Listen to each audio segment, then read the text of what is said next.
Hello and welcome to my channel. आज के इस नए वीडियो में मैं आपके लिए सीक्वेंट एंड सीरीज का पार्ट सेकंड लाया हूं, जिसमें आपको शॉर्ट ट्रिक बताने वाला हूं। तो बिना टाइम को वेस्ट करते हुए चलिए वीडियो को स्टार्ट करते हैं। सबसे पहले अगर आपको इस तरीके से क्वेश्चन आ जाए, find a two digit number which is divisible by 4, यानी कि आप जानते हैं दो डिजिट नंबर 10 से स्टार्ट होती है और 99 तक जाती है टू डिजिट नंबर, लेकिन 4 से डिविजिबल बोला है। इट मीन्स 12, 16, 20, ऐसे करते करते 96, यानी कि बहुत सारे बच्चे जो ये ट्रिक को नहीं जानते वो यही फंडा अपनाएंगे, यानी कि उसको एपी में बनाएंगे और उसमें पहले टीएन टर्म लास्ट टर्म से उसको एन टर्म निकालेंगे तब सॉल्व करेंगे। लेकिन जब भी आपको इस तरीके से क्वेश्चन आए तो बिना घबराए हुए सबसे पहले आपका टू डिजिट नंबर क्या आती है, 10 आती है, और लास्ट में टू डिजिट नंबर क्या होते हैं, 99 आती है। इट मीन्स आपको ढूंढना नहीं पड़ेगा कौन से लास्ट डिजिट नंबर है जो 4 से डिविजिबल है। तो सबसे पहले आप इसको 4 से डिवाइड कर दीजिए और इसको 4 से डिवाइड करिए। जैसे ही आप इसको 4 से डिवाइड करेंगे तो 4 टू 8, रिमाइंडर 2 बचेगा, रिमाइंडर को स्किप कर दीजिए। जैसे ही आप इसको 4 से डिवाइड करेंगे तो 4 टू 8, 1 रिमाइंडर, अब टोटल 19, तो 4 4 से 16, टोटल 24, रिमाइंडर बचेगा हमारे पास 3 बचेगा रिमाइंडर, रिमाइंडर को स्किप कर दीजिए। तो अगर आपको 4 से टू डिजिट 4 से डिविजिबल पूछा है तो आप सिंपली 4 से डिवाइड कर दीजिएगा और जो भी आए स्किप करके रिमाइंडर उसमें बड़े वाले में से छोटे को माइनस कर दीजिएगा। तो जो आएगा वही टोटल ऐसा नंबर है जो 4 से डिविजिबल होगा हमारे टू डिजिट नंबर में। तो ये बहुत ज़्यादा इजी शॉर्ट ट्रिक है, इसको अगर कर लेंगे तो डेफिनेटली आपको टाइम बहुत ज़्यादा बच जाएगा एनडीए में। चलिए इस पर सेकेंड क्वेश्चन देखते हैं क्या है। How many 4 digit number which is divisible by 7, यानी कि 4 डिजिट नंबर है जो 7 से डिविजिबल है। तो बहुत सारे बच्चे क्या सोचेंगे कि 4 से डिविजिबल नंबर, पहले 4 से डिविजिबल नंबर, सॉरी पहले 7 से डिविजिबल नंबर निकालेंगे जो कि 1000 से 4 डिजिट नंबर स्टार्ट होती है। लेकिन 7 से निकालने के लिए पहले उनको देखना पड़ेगा कि कौन सा ऐसा नंबर है जो 7 से डिविजिबल है। फिर लास्ट में 4 डिजिट नंबर, जो हाईएस्ट 4 डिजिट नंबर है वो 99999 है। और बहुत सारे सब बच्चे सोचेंगे, इसमें भी देखेंगे कि कौन सा ऐसा नंबर है, ढूंढेंगे दिमाग में कि कौन सा ऐसा नंबर है जो 4 से डिविजिबल, जो कि बहुत ज़्यादा टाइम टेकिंग है। तो आपको सिंपली इस तरह नहीं करना है, सिंपली 4 डिजिट नंबर, ऐसा 4 डिजिट नंबर बताना है जो 7 से डिविजिबल है इन दोनों के बीच में। तो इसको सिंपल से 7 से डिवाइड कर दीजिए और इससे सिंपल से 7 से डिवाइड, क्योंकि 1000 से ही 4 डिजिट नंबर स्टार्ट होती है और 999 पे 4 डिजिट नंबर खत्म हो जाती है। तो सिंपल इसको 4 से डिवाइड कर 7 से डिवाइड कर दीजिएगा और इसको 7 से डिवाइड कर, जो भी आएगा बड़े वाले में से छोटे वाले को माइनस कर देंगे तो डेफिनेटली आपको आंसर मिल जाएगा। तो आप इसे खुद से करिएगा, मैं एक करके आपको दिखा दिया हूँ। वैसे क्वेश्चन नंबर 3 क्या कहता है, अगर अगर इस तरीके से आपका क्वेश्चन आ जाए that how many numbers between 74 and 2 5 5 5 6, पूछेगा कि how many number between 74 and 2 5 5 6 are divisible by 5। तो सिंपली से आप इसको 5 से डिवाइड करिएगा और इनको 5 से डिवाइड करेगा, रिमाइंडर को स्किप कर दीजिएगा और जो भी आएगा उसमें से बड़े वाले में से छोटे वाले को माइनस कर देंगे तो डेफिनेटली आपको आंसर मिल जाएगा। ज़्यादा आपको लेंदी मेथड लगाने की जरूरत नहीं है। तो चलिए आपको नया ट्रिक बता दें, वो नया ट्रिक कौन सा है। देखिए, जब भी अगर आपको इस तरह पूछे, if sum of 12th term is 128 and sum of 128th term of an AP is 12, then find the sum of 114th term.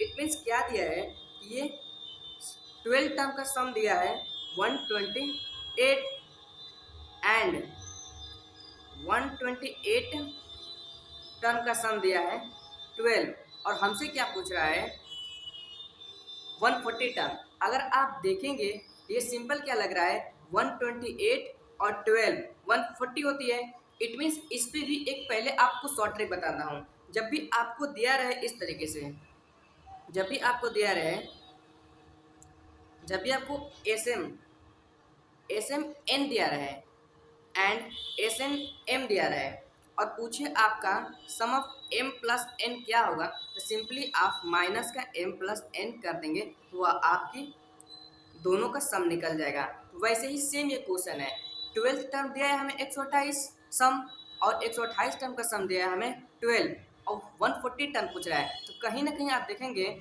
कि हमने एकदम सेम यही अप्रोच पे है कि m प्लस n को जोड़ा है। इट मीन्स 12 और 128 को आप जोड़ेंगे तो 140 आएगा। तो इसका 140 टर्म क्या होगा, तो minus m plus n, it means क्या होगा आपकी माइनस m प्लस n, यानी कि इन दोनों को जोड़ देंगे तो हमारे पास माइनस 140 इसका आंसर हो जाएगा। तो ये भी बहुत ज़्यादा इंपॉर्टेंट ट्रिक है, आप इसे देख लीजिएगा, क्योंकि एनडीए में ऐसा क्वेश्चन आता है, बार बार आता है। ये एनडीए क्वेश्चन नहीं है, लेकिन एनडीए में ऐसा कम से कम हर बार क्वेश्चन आता है, तो इसलिए आपको देखना ये बहुत ज़्यादा जरूरी है। देखिए, इससे मैंने आपको सबसे पहले ये क्वेश्चन सब करने से पहले मैं आपको एक ट्रिक बताता हूँ। इससे पहले मैंने आपको बताया था कि एक ट्रिक, कि जब भी आपको एपी में मानना होगा, जब भी आपको एपी में मानना होगा, तो आप क्या मानेंगे? एपी में 1 2 3 ऐसे मान सकते हैं। जीपी में मानने के लिए क्या बताया था हमने? 1 2 4 ऐसे मान सकते हैं। और एचपी में मानने के लिए हमने बताया था 632 आप एचपी में मान सकते हैं। वही सेम अब कंसेप्ट पे ये क्वेश्चन है। क्वेश्चन क्या बोला है कि इन SN denote the sum of n term of an AP and S3n equal to S2n, यानी कि हमें सम बोला है, SN बोला है कि डिनोट कर रहा है सम को, और हमें क्या दिया है कि हमें दिया है, यहाँ पर कर देता हूँ, हमें दिया है 3SN इक्वल टू S2n दिया है। और पूछ क्या रहा है? पूछ रहा है कि क्वेश्चन फर्स्ट में पूछ रहा है what is S3n equal to SN equal to पूछ रहा है, यानी कि हमें S3n इक्वल टू SN दिया है, वह इसके इक्वल में क्या होगा वह पूछ रहा है। इट मीन्स हम सबसे पहले इसको AP में बना देते हैं। AP में तो है ही, वो AP में बोला है, लेकिन हम AP में मानते हैं नंबर, AP में 1 2 3 AP में हम नंबर मानते हैं। तो इसको हम क्या लिख सकते हैं? SN upon S2n equal to 1 होगा, और ये 3 उधर जाएगा तो नीचे डिवाइड हो जाएगा, यानी कि SN upon S2n equal to 1/3। तो हमने क्या माना था? जब भी आपको AP में मानना होगा 1 2 3 मानेंगे, तो आप तो 1 2 3 माने, लेकिन n जब भी इस तरह का क्वेश्चन आए, n दिया रहे या कुछ भी दिया रहे, तो n के जगह सिंपली आप 1 रख लीजिए। तो SN S1 अपन S2 हो गया इक्वल टू 1/3। इट मीन्स हमने AP में मान लेते हैं, हमने ऊपर माना है क्या 1 2 3 4 5, ऐसे हमने AP में नंबर मान लिया। तो इसने क्या बोला? S1, यानी कि ये टर्म अपन S2, तो ये दोनों का टर्म मिला के ये हमारा 1/3 रेशियो दिया है। और इसने पूछा है क्या? क्वेश्चन पूछा है हमसे कि S3n equal to SN equal to क्या होगा, यानी कि जब हम S3n अपॉन SN पूछा है क्या होगा, तो S3n यानी कि n के जगह पे हमने 1 रखा था, तो S3 upon S1 equal to हमें निकालना क्या होगा। तो S3 की जगह पे हम क्या लिख सकते हैं? S3 की जगह पे हम लिख सकते हैं S3 इन दोनों का सम 1 2 3, यानी कि सभी का सम S3 होगा, तो 3 2 5 1 6 होगा S3 की जगह पे। और S1 की जगह पे क्या है? 1 है, या 1, तो हमारे पास S3n अपन SN क्या आ गया? 6:1, जो कि हमारे पास ऑप्शन बी करेक्ट है, 6:1।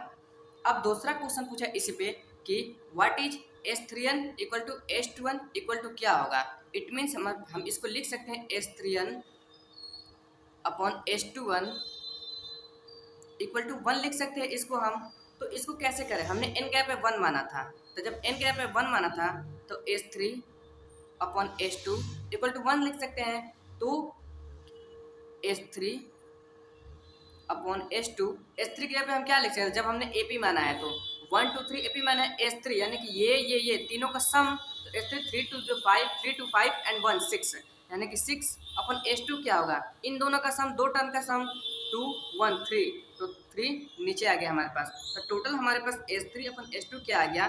3 से डिवाइड कर दीजिएगा, तो 2/1 इक्वल टू 2:1 हमारे पास दूसरा कैसे का, यानी कि S3n equal to S2n equal to हमारे पास 2:1, जो कि ऑप्शन नंबर हमारे पास ए करेक्ट है। और आगे देखते हैं कि आप बड़े से बड़े एनडीए क्वेश्चन को कैसे छोटे मेथड में कर सकते हैं।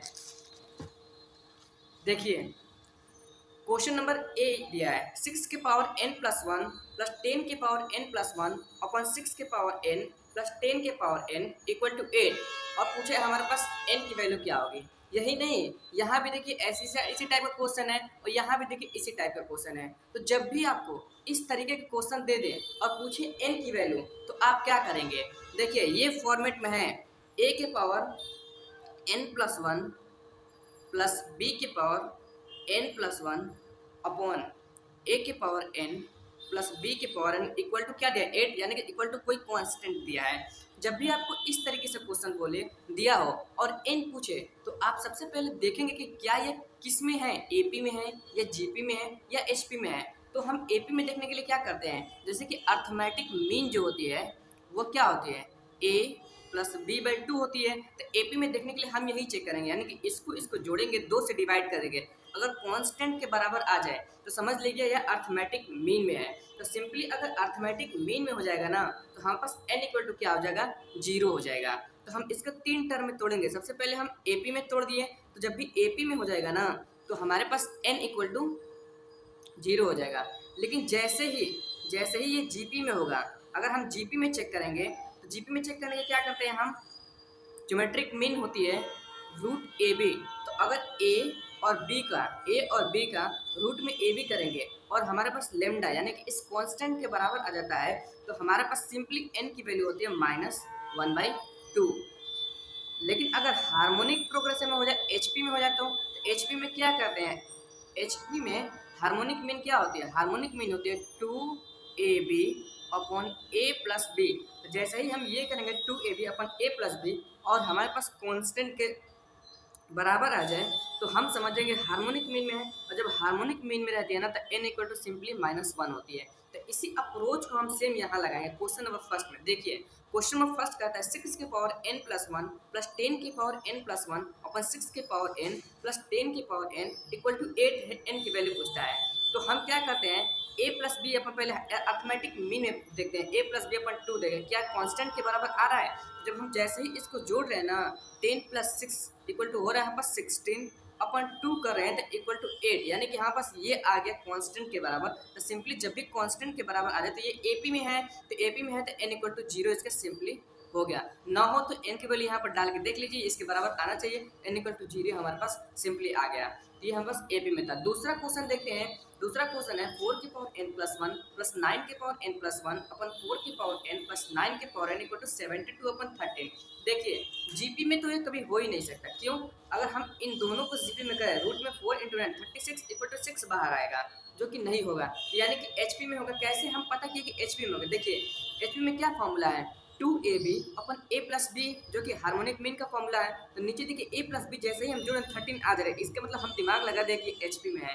तो एचपी में रहता है तो 2ab यानी कि इन दोनों को मल्टीप्लाई करें, 9 4 जा 36 इंटू 2 से मल्टीप्लाई यहाँ फॉर्मूला, तो 72 अपन में a प्लस बी, यानी कि इन दोनों को जोड़ेंगे तो हमारे पास 13 72 अपन 13 आ गया। इट मीन्स ये हमारे पास एचपी में है। तो एचपी में जब भी रहता है ना तो n इक्वल टू सिंपली इसमें हमारे पास -1 आंसर हो जाएगा।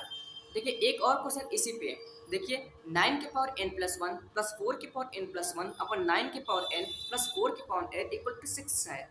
तो इस तरीके से कैसे करेंगे, सेम यही अप्रोच लगाएंगे। देखिए अगर हम जीपी वाला देखते हैं तो रूट में 9 इंटू 4 तो हमारे पास 36 आ रहा है, जो कि 6 आना चाहिए, तो 6 कांस्टेंट के बराबर आना चाहिए। तो 36 का स्क्वायर रूट क्या होता है 6 होती है, जो कि हमारे पास कांस्टेंट के बराबर आ जाएगा।